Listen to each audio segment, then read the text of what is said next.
একটি প্রাণী কল্পনা করুন যার মুখে যেন সারাক্ষণ মিষ্টি হাসি লেগে আছে, যার রং গোলাপি, চোখ বড় বড় আর মুখটা কার্টুনের মতোই কিউট। আপনি হয়তো ভাবছেন এটা কোনো অ্যানিমেটেড চরিত্র, কিন্তু না, এটি বাস্তব। এদের বলে অ্যাক্সলটল। এই ছোট্ট সালামেন্ডার দেখতে যেমন মায়াময়, এর জীবনের গল্প তেমনই জটিল, রহস্যে ঘেরা আর কখনো কখনো হৃদয় বিদারকও। আজ আমরা জানব কিভাবে অ্যাক্সলটল পৃথিবীর মানুষের হৃদয় জয় করেছে, কিন্তু প্রকৃতিতে আজ তারা বেঁচে থাকার জন্য লড়াই করছে। বর্তমান সময়ে ইন্টারনেটে কিছু প্রাণী রাতারাতি তারকা হয়ে যায়, বিড়াল, কুকুর, এমনকি ব্যাঙও। তবে 2021 সালে এক বিশেষ প্রাণী মাইনক্রাফট নামক জনপ্রিয় ভিডিও গেমে যুক্ত হবার পর বিশ্ব যেন নতুন করে চিনল অ্যাক্সলটলকে। ছোট ছোট শিশু থেকে শুরু করে বয়স্করাও এর মিষ্টি চেহারায় মুগ্ধ।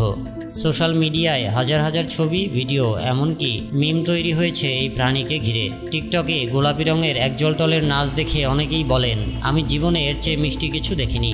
কিন্তু এই জনপ্রিয়তার আড়ালে যে একটা করুণ বাস্তবতা লুকিয়ে আছে তা খুব কম মানুষই জানে। অ্যাক্সলটল আসলে এক ধরনের জলচর স্যালামান্ডার, যারা জন্মের পর পূর্ণবয়স্ক হওয়ার পরিবর্তে আজীবন বাচ্চা অবস্থায় থেকে যায়। বিজ্ঞানীরা একে বলেন নিওটেনি, অর্থাৎ এমন অবস্থা যেখানে প্রাণীটি কখনো শারীরিকভাবে পরিণত হয় না। দেখতে ছোট, নরম দেহের, মাথার দুই পাশে গালের মতো ছড়ানো রঙিন শ্বাসনালী থাকে, যা দিয়ে তারা পানির নিচে নিঃশ্বাস নেয়। তাদের চোখ দুটি যেন গোল মণির মতো, আর মুখে সবসময় একটা মিষ্টি হাসির ছাপ। এই প্রাণীর নাম এসেছে মেক্সিকোর আদিবাসী আজটেকদের ভাষা নাহুয়াটল থেকে। শব্দটি হলো অ্যাক্সলটল, যার মানে জলের দানব বা জলটল, এর জলীয় রূপ। আজটেক পুরাণে বলা হয় দেবতা জলটল মৃত্যুকে ফাঁকি দিতে স্যালামেন্ডারের রূপ নিয়েছিলেন, সেই থেকে এই নামের উৎপত্তি। আজও প্রায় 15 লক্ষ মানুষ নাহুয়াটল ভাষায় কথা বলেন, আর এই প্রাণীটিকে তাদের সংস্কৃতির এক গুরুত্বপূর্ণ অংশ হিসেবে দেখেন। অ্যাক্সলটলের একমাত্র প্রাকৃতিক আবাসস্থল হলো মেক্সিকো সিটির কাছে লেক জোসিমিলকো। এই লেকটি পৃথিবীর অন্যতম পুরাতন কৃষি পদ্ধতি চিনাম্পা এর জন্য বিখ্যাত। চিনাম্পা হলো কৃত্রিম ভাসমান দ্বীপ, যেখানে মানুষ কৃষিকাজ করত। এই দ্বীপগুলো আর আশেপাশে পানি ছিল অ্যাক্সলটলের জন্য আদর্শ পরিবেশ। খাবার, নিরাপত্তা আর পরিচ্ছন্ন পানির যোগান ছিল প্রচুর।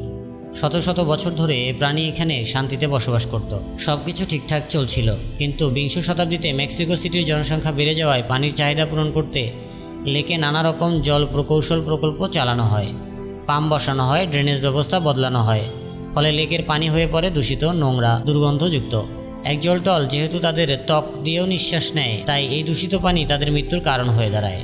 পরিবেশ দূষণের পাশাপাশি আরও বিপজ্জনক এক বিষয় দেখা দেয়। লেকে কার্প ও তেলাপিয়া জাতীয় মাছ ছাড়া হয়, যারা অ্যাক্সলটলের ডিম খেয়ে ফেলে। ধীরে ধীরে এই মিষ্টি প্রাণীগুলো হারিয়ে যেতে শুরু করে। 1985 সালে মেক্সিকোতে একটি ভয়াবহ ভূমিকম্প হয়। বহু মানুষ তাদের ঘরবাড়ি হারিয়ে লেক জোচিমিলকোর আশেপাশে বসতি স্থাপন করেন। এই মানুষদের জন্য আরও বাড়ি, রাস্তা ও অবকাঠামো তৈরি হওয়ায় অ্যাক্সলটলের বাসস্থান আরও সংকুচিত হয়ে যায়। প্রকৃতির এই ছোট্ট যোদ্ধাদের জন্য যেন একের পর এক আঘাত আসছিল, দূষণ, শিকারি মাছ আর মানুষের আগ্রাসন। আজকের দিনে অ্যাক্সলটলের বন্য প্রজাতি এতটাই বিপন্ন যে গবেষকরা বলছেন বন্য অবস্থায় 100টিরও কম অ্যাক্সলটল জীবিত আছে। এই প্রজাতিকে এখন ক্রিটিক্যালি এন্ডেঞ্জার্ড হিসেবে ঘোষণা করেছে IUCN। ভাবুন তো, একটা প্রাণী যাকে সারা দুনিয়া ভালোবাসে, খেলনা বানায়, মেম বানায়, সেই প্রাণী প্রকৃতিতে প্রায় হারিয়ে যেতে বসেছে। যেখানে প্রকৃতিতে অ্যাক্সলটল প্রায় নেই, সেখানে গবেষণাগার আর পোষা প্রাণী ব্যবসায় এদের সংখ্যা হাজার হাজার। আসলে অ্যাক্সলটল বহু বছর ধরে গবেষণার জগতে এক বড় নাম। এরা শরীরের যে কোনো অংশ, যেমন হাত, পা, এমনকি হৃৎপিণ্ডের অংশ নতুন করে তৈরি করতে পারে। এ কারণে বিজ্ঞানীরা এদের নিয়ে গভীর গবেষণা করেন। 1864 সালে ফ্রান্সে প্রথম অ্যাক্সলটল নিয়ে যাওয়া হয় গবেষণার জন্য, সেখান থেকেই শুরু। বর্তমানে অ্যাক্সলটল বিভিন্ন রঙে পাওয়া যায়, গোলাপি, সাদা, কালো, নীল, হলুদ।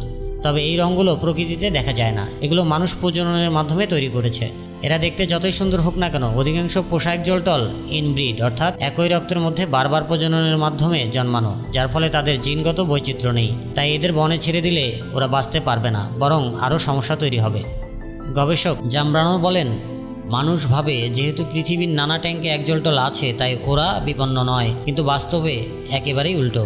আমাদের মন কেড়ে নেওয়া এই প্রাণীটি প্রকৃতিতে আর টিকে আছে খুবই অল্প সংখ্যায়। তাই আমাদের যত ভালোবাসা সোশ্যাল মিডিয়ায় দেখাই, সেটা বাস্তবে রূপ দিতে হবে। অ্যাক্সলটলকে বাঁচানোর জন্য সাধারণ বন সংরক্ষণ নীতি যথেষ্ট নয়, কারণ ওরা মানুষের খুব কাছেই বাস করে। তাই নতুন ধরনের চিন্তা দরকার।